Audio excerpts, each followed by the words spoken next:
And then the worst president in the history of our country took over. And look what happened to our country. Probably 20 million people. And you know, that's a little bit old, that chart. That chart's a couple of months old. And if you want to really see something that's said, take a look at what happened.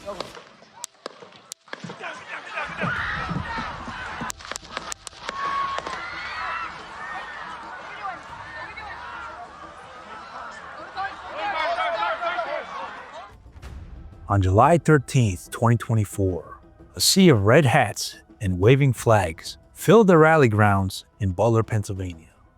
President Donald J. Trump stepped onto the stage. The crowd erupted in cheers. Then the unthinkable happened.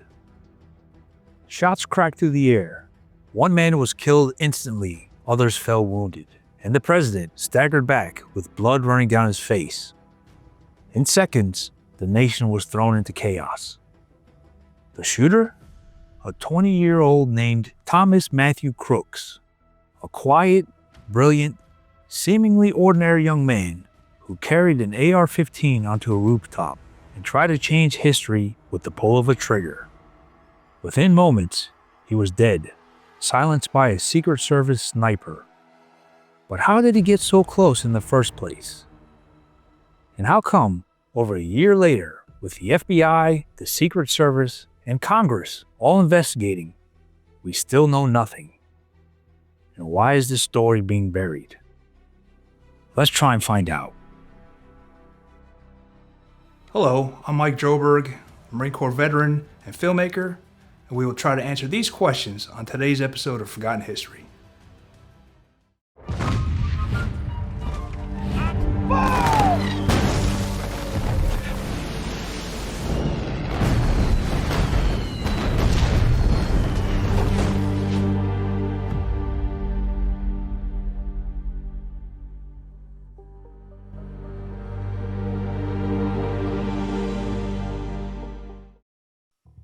Thomas Matthew Crooks was not the profile most people imagine when they hear the word assassin. He wasn't a hardened extremist, a known radical, or a career criminal. He was just 20 years old, from the small suburb of Bethel Park, Pennsylvania. On paper, he looked like a success story. A high honors graduate, winner of a math and science award, and a kid with a strong SAT score who enrolled in engineering classes at a community college. Teachers described him as bright. Classmates described Crooks as quiet, awkward, and often bullied. Some said he was the type of kid who kept to himself, didn't fight back, and was an easy target. Crooks was just a dietary aide at a nursing home, working in Bethel Park. He still lived with his parents, Matthew and Mary, both licensed professional social workers. You'd expect empathy, warmth, and emotional guidance from a family built on that career. But inside the Crooks household, neighbors described something else entirely. A house marked by silence, coldness, and distance. Even relatives said it was emotionless, with a father who was strict and detached. Crooks had an older sister, Katie. When she left, Thomas quietly helped her move her belongings, a rare glimpse of normal sibling interaction. But afterward, the house only grew more reclusive. The most haunting detail came at a family funeral in 2019. Relatives recall Thomas and Katie standing like statues, showing no emotion as their grandfather was laid to rest. When it was over, the family pulled away from extended relatives altogether. One cousin remembered being told bluntly, "You'll never see us again." This is the paradox at the heart of the Crooks story. His family were trained to help strangers through grief and trauma, yet their own home was defined by repression and silence. And inside that silence grew a brilliant, lonely young man who would climb a rooftop with a rifle and try to assassinate the President of the United States. On July 13th, 2024, in Butler, Pennsylvania, thousands of supporters gathered for a campaign rally with President Trump. But long before the president walked out, the threat had already been spotted. Crooks first launched a drone near the rally grounds. Local police noted it, but let it go. At 4:26 p.m., a Pennsylvania State Police countersniper stationed near the AGR warehouse saw Crooks lingering suspiciously. He reported it through the channels, but no one pressed the alarm. By 5:14 p.m., Crooks was photographed using a rangefinder near the security perimeter. The image was circulated among the Pennsylvania State Police, Butler County officers, and the Secret Service's Pittsburgh field office. Officers began searching for him, but Crooks slipped away into a wooded area. At 5:52 p.m., Secret Service agents assigned to a rooftop security spotted him on top of the AGR warehouse. Local police tried to climb up to confront him, but Crooks pointed his rifle in their direction, forcing them back. Why wasn't Crooks taken out by snipers at this point? Well, according to congressional testimony, the Secret Service had to figure out if the person was seen as armed or hostile before taking action, and at times, Crooks disappeared behind the sloped roofline, obstructing the sniper's view. By 6:06 p.m., Crooks had maneuvered across the connected rooftops into a clear firing position overlooking the rally stage. Minutes later, at 6:11 p.m., he opened fire. Chart's a couple of months old, and if you want to really see something that's said, take a look at what happened.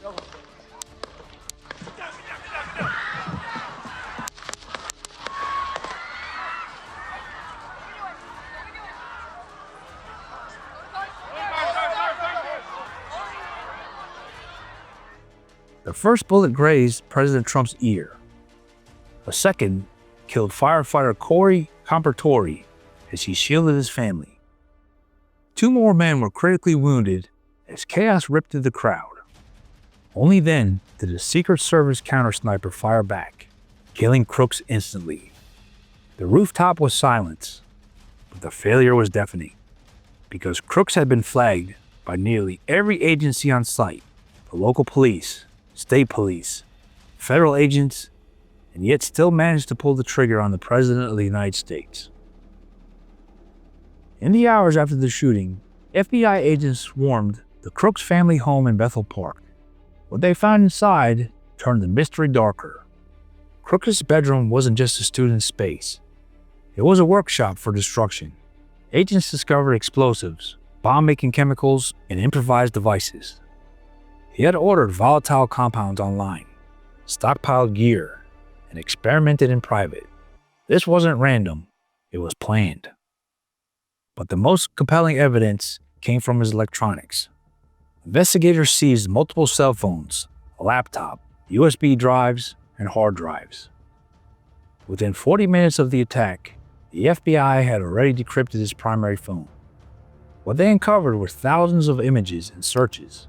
Everything from live screenshots of the rally grounds minutes before the shooting to endless queries about political figures, assassinations, mass shooters, and even mental health. They found encrypted messaging apps tied to servers overseas, apps that investigators are still trying to penetrate. But even with that digital trail, Crooks left no manifesto, no letter, no video, no single statement of motive. Then came the rumors. Whispers online claimed he had offshore bank accounts in Germany, Belgium, even New Zealand. Congressional members repeated it. Headlines amplified it. But when pressed, the FBI confirmed there was no evidence of foreign accounts at all. The story was smoke, not fire. Yet it clouded the truth even further. And through it all, his parents remained silent. Matthew and Mary Crooks spoke privately to the FBI, but they never gave public statements. They were never subpoenaed to testify before Congress. No explanation, no expression of grief, not a word. For a family built on the profession of helping people open up, the silence had been deafening. As the dust settled in Butler, the focus shifted from Crooks to the people who were supposed to stop him. And that's where the story turns from tragedy to scandal. From the very beginning, every agency involved had seen Crooks. Local police flagged him after drone activity. Pennsylvania State Police spotted him near the warehouse. Butler County officers photographed him with a rangefinder. The Secret Service's Pittsburgh field office passed those images around. Even Secret Service rooftop agents had eyes on him 20 minutes before he fired. Yet the system broke down. Protocol requires every elevated position overlooking the protectee to be secured hours before an event. That rooftop should never have been left open. Instead, the excuse offered later was that it was too steep to climb safely. So they left the president exposed. That explanation would quickly collapse later when members of Congress physically walked the roof themselves during site visits and reported no such danger, proving it could and should have been cleared. And when officers finally did approach, Crooks pointed his rifle at them, forcing them to retreat. He held the high ground, and 5 minutes later, rather than evacuating the president, Crooks was given the opportunity to fire on him. The aftermath was as predictable as it was infuriating. Agencies immediately began pointing fingers. Local police blamed the Secret Service. State police said they had warned everyone. The Secret Service insisted communication failures, not negligence, caused the breach. The FBI kept quiet, claiming the investigation was ongoing. The scandal grew so intense that just days later, Secret Service Director Kimberly Cheadle resigned under fire. Members of Congress, on both sides, called her testimony evasive, even dishonest. She admitted the rooftop had been identified as a threat, admitted agents had seen Crooks up there, and admitted protocol was ignored. But she had no answers for why. This wasn't just a failure of one man with a rifle. It was a failure of every layer of protection that should have stood between him and the president. And the silence, the excuses, and the resignations only made the cover-up feel bigger. Over a year later, we're told to believe Crooks was just another lone gunman.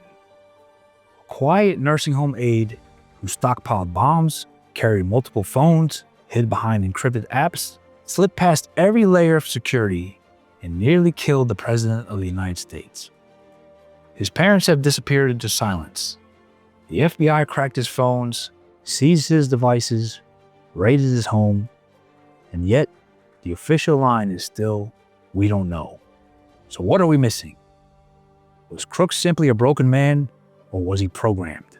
Some have asked if this was a modern-day MK Ultra, the kind of mind-bending experiment America swore it had abandoned decades ago. And Crooks may have not been alone. Just 2 months later, another would-be assassin, Ryan Wesley Ruth, was caught hiding in the bushes at a Florida golf course, armed and waiting for the president to arrive. 2 men, 2 attempts in the span of weeks. Coincidence, or the signature of something darker? 2 pawns moved on the board by the same hidden hand.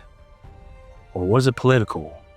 Did the Democrats and the swamp fear Donald Trump so much they would rather see him dead than risking him return to power?